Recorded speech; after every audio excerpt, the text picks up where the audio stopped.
நம்ம இன்றைக்கி சப்பாத்திக்கு ஆப்பத்துக்கு எல்லாத்துக்கும் சாப்பிட்ற மாதிரி ஒரு கிரேவி பண்ண போகிறோம்.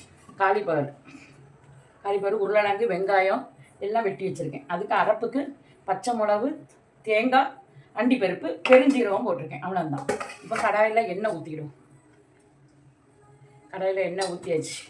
ஊற்றிட்டு கொஞ்சம் பெருஞ்சீரகம் சின்ன கொஞ்சம் போட்டுட்டு எல்லாம் வெட்டி வச்சுருக்கோம் பாருங்கள். அதையும் போட்ட வேண்டியது. இன்னைக்கு ஒரு குருமா ஆப்பத்துக்கு இது இடியாப்பத்துக்கு தோசைக்கு எல்லாத்துக்கும் இது சைடிஷாக ஆகும். இன்றைக்கி மே 1 எல்லாத்துக்கும் மே 1 லீவு. நமக்கு இதிலே தான் உருட்டக்கம் எல்லாம் காலையிலே ஆரம்பித்தாச்சு மே 1க்கு. இனி சமைக்கணும், மத்தியானம் சமைக்கணும், துணி துவைக்கணும், பாத்திரம் கழுவணும், வீடு துடைக்கணும். நமக்கு லீவே கிடையாது. நமக்கு என்றைக்கும் வேலை தான். அது பிள்ளைகள் ஸ்கூல்லாம் இருக்காது. உங்களுக்கு கூட கொஞ்சம் வேலை தான். பிள்ளைகள் அதை செய்தா இதை செய்தான்னு கேட்கும். நமக்கு எல்லா நாளும் வேலை இருந்துக்கிட்டே இருக்கும். மே 1 வந்துட்டு போயிடும். வீட்டில் இருக்கவங்களுக்கு எல்லாம் ஆம்பளை அதுனே வெள்ளிக்கிழமை நிறைய பேர் லீவாக தான் இருக்கும். மே 1 நம்ம இதை இப்போ அரைச்சிட்டு பார்ப்போம். நம்ம கொஞ்சம் இஞ்சி பேஸ்ட்டு போடுவோம்.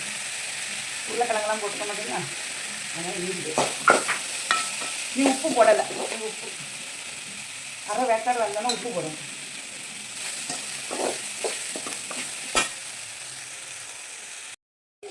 நான் காய் வெந்தாச்சு பாருங்கள். இது நம்ம அந்த அரைப்பை ஊற்றிடுவோமா? மஞ்சப்பொடி கிடையாது, வெள்ளையாட்டு தான் வைக்கும். வெள்ளைக்குருமா மஞ்சப்பொடி போடணுன்னா உங்களுக்கு போட்டுக்கிடுங்க. நமக்கு இன்றைக்கி வெள்ளை போடணும்.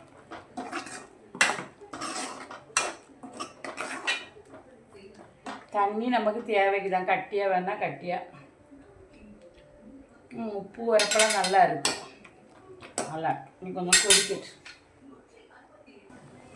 கொதிச்சுட்டு பாருங்க. என்கிட்ட மல்லி இலை இல்லைக்கா, கொஞ்சம் வாடிட்டு போட்டுட்டு நீ இறக்க போகிற மக்கா. இதை செய்து பாருங்கள், நல்லா இருக்கும். வெள்ளை மஞ்சப்பொடி வேணும்னா நீங்கள் போட்டுடுங்க. செய்து பாருங்கள், டேஸ்ட்டாக இருக்கும். லைக் பண்ணுங்க மக்களே, கமெண்ட் பண்ணுங்க, ஷேர் பண்ணுங்க. செய்து பாருமாக்கா, நல்லாயிருக்கும்.